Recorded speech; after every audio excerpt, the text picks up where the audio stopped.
This is DZOE TV Channel 11, a commercial TV station with 100 kilowatt transmitting power, owned and operated by Zoe Broadcasting Network Incorporated, with station license number BSD 02352020 MOD, issued by the National Telecommunications Commission, valid until March 11, 2023.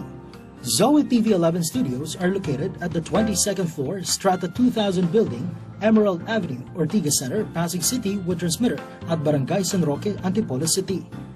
Zoe TV 11 operated and maintained by the following engineers and technicians, duly licensed by the Professional Regulations and Commission and the National Telecommunications Commission.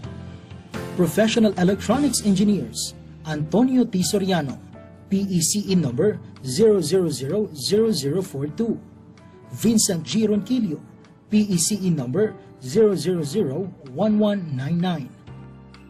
Electronics Engineers, Rachel Ann S. Roque, ECE number 0066327.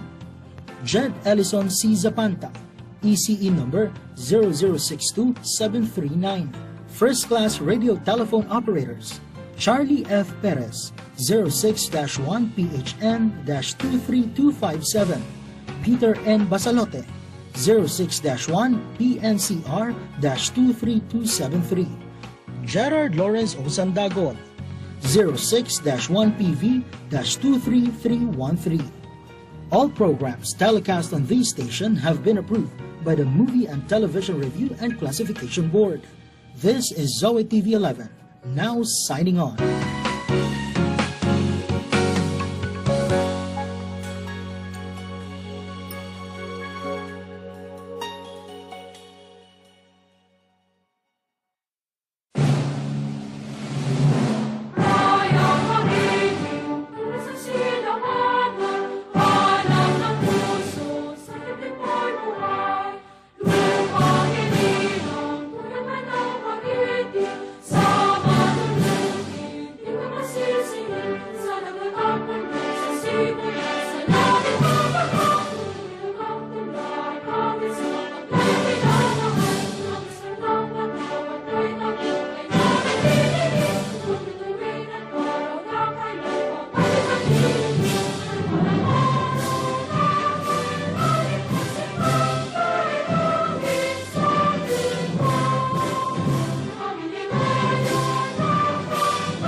Aming Ama, maraming salamat po sa panibagong araw na ito na inyong ipinagkaloob. Salamat po sa bagong lakas, sigla at biyaya na patuloy ninyong ibinibigay. Kami nagpapakumbaba, inihahandog ang aming sarili at itinatalaga po sa iyo ang araw na ito.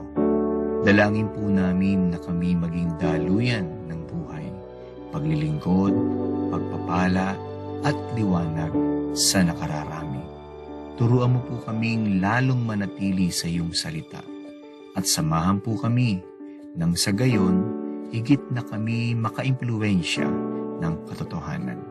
Kasihan mo po kami ng iyong Santong Espiritu upang lalo naming maisulong ang iyong kaharian at katwiran saan mang dako mo po kami dalhin.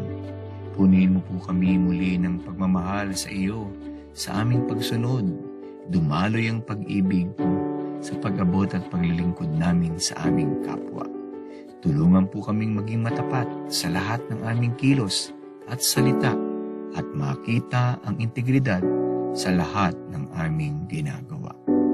Ito po ang aming samot dalangin sa pangalan ng iyong bugtong na anak na si Jesus, ang aming Panginoon at tagapagligtas. Amen.